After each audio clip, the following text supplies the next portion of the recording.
Pra mim, promessa é promessa. Você quer casar comigo? Sim. O participante Goku decidiu se casar.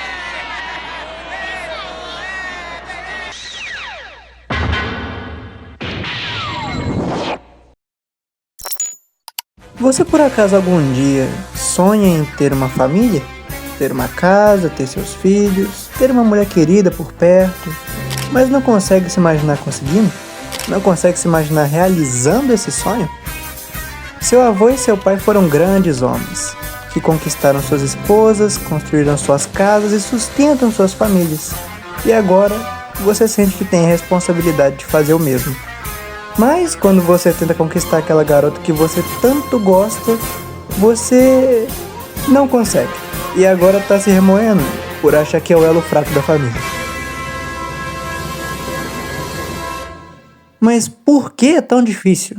E por que você tem que fazer isso? São muitas perguntas que vêm à mente, mas calma. E se eu te disser que no meio de tudo isso, tem algo que você ainda não conseguiu ver? E que quando perceber, vai ver que o amor nem é tão complicado assim. Fazendo uma rápida introdução, oi, meu nome é Estevão e esse é o meu canal. Não tem muitos vídeos ainda, mas se Deus quiser, um dia vai ter. E hoje eu tô aqui para falar um pouco com você sobre o amor na juventude. Então se você sente alguma dificuldade nesse meio, já passou por alguma decepção amorosa, ou simplesmente quer aprender mais sobre o assunto, não sai desse vídeo. Porque aqui eu vou te explicar de uma forma simples e fácil como o amor juvenil funciona, o que você pode fazer e o que você não deve fazer de forma alguma. E claro, tudo embasado dentro das palavras da nossa melhor amiga dos dias de hoje, a Bíblia. Primeiro, como funciona o amor na juventude? Alguns devem estar confusos com essa pergunta, afinal de contas, tem como explicar? Muitos jovens na faixa da adolescência simplesmente tacam poucas ideias e ficam com quem sente vontade. Mas é aí que também mora o ponto, meu nobre. Isso não é amor. Existe uma diferença matadora que muitas pessoas não sabem diferenciar entre o amor e a paixão. O amor é um sentimento afetivo em relação a algo, uma afeição viva por alguém ou por alguma coisa. E o afeto é o amor a Deus e ao próximo. Então, como podemos ver, o amor é um sentimento muito mais ligado ao afeto, à afeição e até mesmo à graça. A graça que é o que, dentro da Bíblia, representa o favor imerecido de Deus. Muitas das vezes nós vemos e entendemos quando uma pessoa merece de fato punição. Por exemplo, quando um filho desobedece a sua mãe. Eu falei que o jantar tá pronto. Me deixa em paz, tá legal? Não vou brincar de casinha com esses impostores. Você tá uns 100 anos adiantado pra começar a me desobedecer. Talvez o certo fosse realmente puni-lo, porque em Êxodo 20 está escrito no 5º mandamento que é dever do filho honrar pai e mãe. Porém, mesmo assim, a mãe o corrige apenas com palavras, sem vara, sem chinelada. Ela apenas conversa com ele e depois o abraça, perdoando seu filho. Que coisa feia. Mas, enfim, é isso mesmo, sou a sua... Mãe. Esse jeitinho de falar... Só pode ser meu filho mesmo. Isso é graça. E isso é amor. Mesmo que o ser humano seja pecador, Deus nos ama e por isso tem graça por nós. Vendo todos os seus pecados, talvez você devesse realmente ser condenado, sem nenhuma chance de salvação. Mas Deus te ama e por isso te perdoa. Por isso sempre te dá uma segunda chance. E é por isso que, apesar de tudo que você fizer, Ele nunca vai te abandonar. Ele sempre estará aqui. Isso é o amor. Já a paixão é um sentimento que envolve muito mais a intensidade, a atração. Altera o seu comportamento natural, te faz pensar de uma maneira diferente. Na maioria das vezes, a pessoa apaixonada faz coisas completamente fora do seu comum, porque esse é um sentimento que tira a pessoa de si. Dá para dizer que uma pessoa apaixonada também é, de certa forma, uma pessoa cega. Sim, cega de amores, mas ainda cega. Porque quando a paixão toma conta, você nunca vê como a outra pessoa é de verdade. Sua aparência, suas roupas, suas atitudes, seus defeitos. Você só enxerga o que você quer enxergar. E é isso que muitos jovens hoje em dia passam. Às vezes, mesmo sem saber, se apaixonam por alguém e endeusam aquela pessoa, acreditando que é o amor da sua vida. Mas na verdade, não é. A paixão é que nem uma tempestade. Por mais forte que seja, é passageira. Porque ela não tem estrutura. Para ficar mais claro, eu vou dar um exemplo usando um versículo. Digamos que a paixão seja como uma casa firmada na areia da praia. Você abre a porta e já está de cara com um grande mar à sua frente. Lindas palmeiras, água de coco, carne de churrasco e tudo que há de bom. Seria só prazer, não é? Porém, quando bate um vento forte e as ondas aumentam, a casa desmorona. Porque não existe estrutura para quem constrói a sua casa na areia. Então, apesar de viver na paixão ser prazeroso, também é o mesmo que viver em terreno instável. E aquele que ouve estas minhas palavras e não as cumpre, compará-lo-ei ao homem insensato, que edificou a sua casa sobre a areia. E desceu a chuva, correram rios, assopraram ventos, combateram aquela casa e ela caiu. E foi grande a sua queda. O casal se ama apenas nos momentos bons, mas diante de dificuldades sérias, como por exemplo uma gravidez acidental, não são capazes de resistir. E é isso que tanto eu, como você, como todos nós, devemos fugir. Viver sem estrutura, viver apenas por prazer. Tá bom, mas como eu faço para resolver isso? Como eu faço para ter estrutura de verdade? Se você chegou até aqui e realmente quer saber, então me dá uma ajuda aí e clica nesse like pra mim? Claro, se estiver gostando do vídeo. E bom, na verdade a resposta está na mesma passagem que a gente acabou de ler. Mateus 7, 24 ao 25. Todo aquele, pois, que escuta estas minhas palavras e as pratica, assemelhá-lo-ei ao homem prudente, que edificou a sua casa sobre a rocha. E desceu a chuva, correram rios, assopraram ventos e combateram aquela casa. Porém, não caiu, porque estava edificada sobre a rocha. Diferente de quem constrói a sua casa na areia, quem guarda a palavra de Deus e edifica a sua casa na rocha, esse sim tem estrutura. E esse sim é o que sente amor de verdade. Você deve imaginar que morar sobre uma rocha não deve ser tão prazeroso quanto morar em uma praia, não é? Mas é justamente isso que te dá estrutura, quando você nega a si mesmo e os seus prazeres, fazendo o que é sensato. Porque aquele que edificou a sua casa na rocha pode receber ventos, chuvas e tempestades, mas a sua casa não cai, porque você tem estrutura.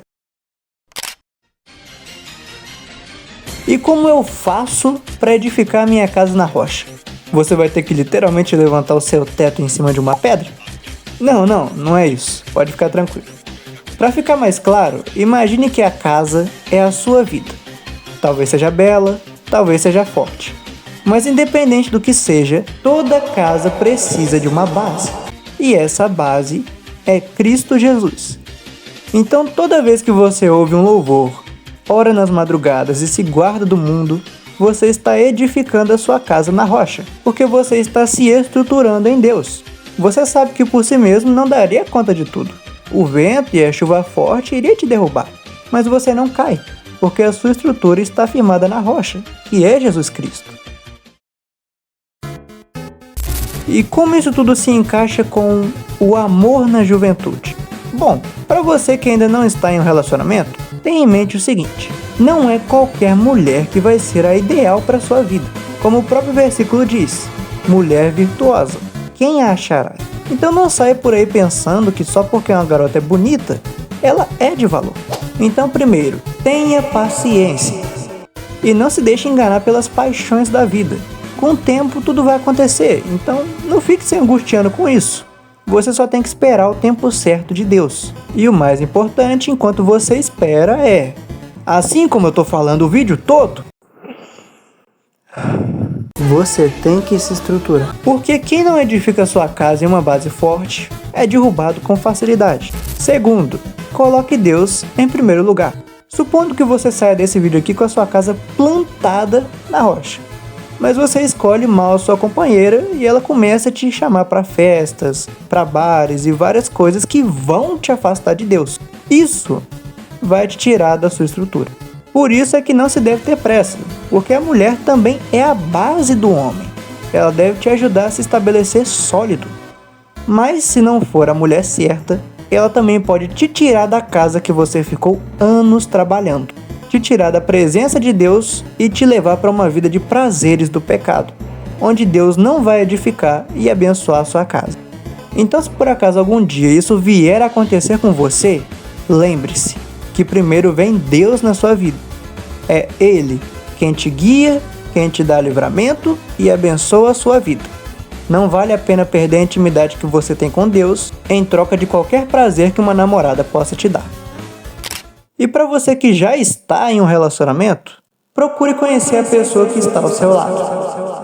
Não veja só pelo olhar da paixão, onde tudo é perfeito, mas procure ver os defeitos dela.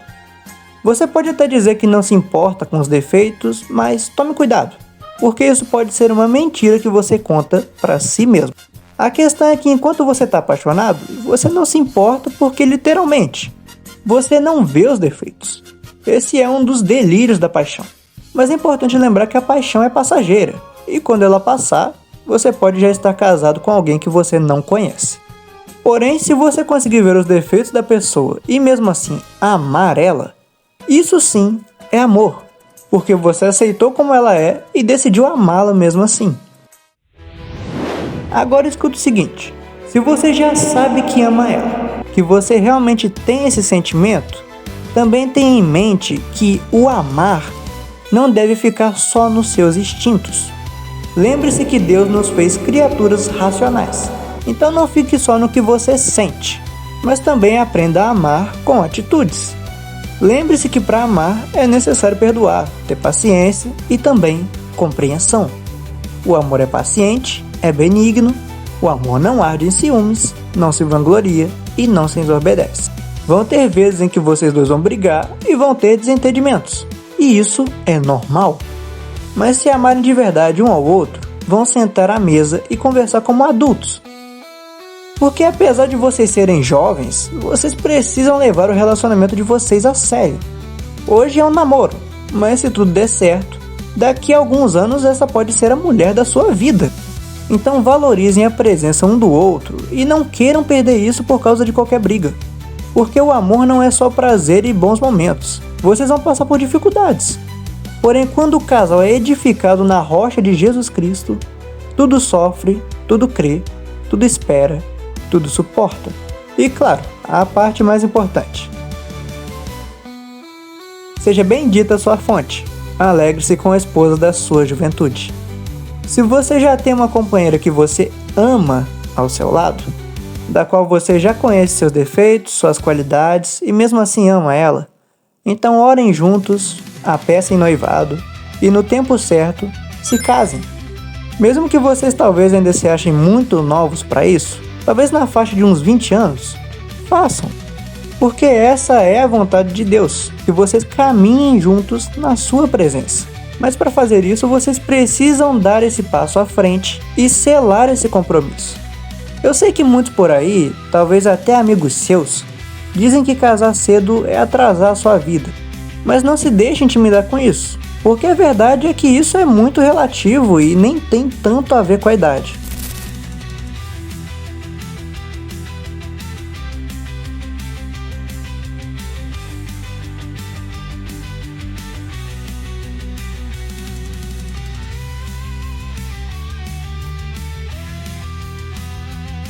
É verdade que sim, se você casar com a mulher errada, realmente, você pode complicar muito a sua vida. Mas isso é independente da sua idade. Se você casa errado, tanto com 20, tanto com 30 anos, vai dar praticamente no mesmo. Vai ser um casamento infeliz. A diferença é que, se você, ainda na sua juventude, conseguir encontrar uma jovem de valor, que tem princípios e é ungida por Deus, Casando com ela, você vai ter uma companheira de valor desde a sua juventude, que vai te fazer feliz e vai pegar firme com você até o fim das suas vidas. É claro que não é tão fácil encontrar uma mulher assim, porque nos dias de hoje a sociedade está daqui para pior. Porém, não é diferente do que era milênios atrás. Desde sempre, a verdadeira mulher de valor sempre valeu ouro, porque é raridade, é preciosa. E assim como está escrito no nosso guia, o seu valor muito excede ao de rubis.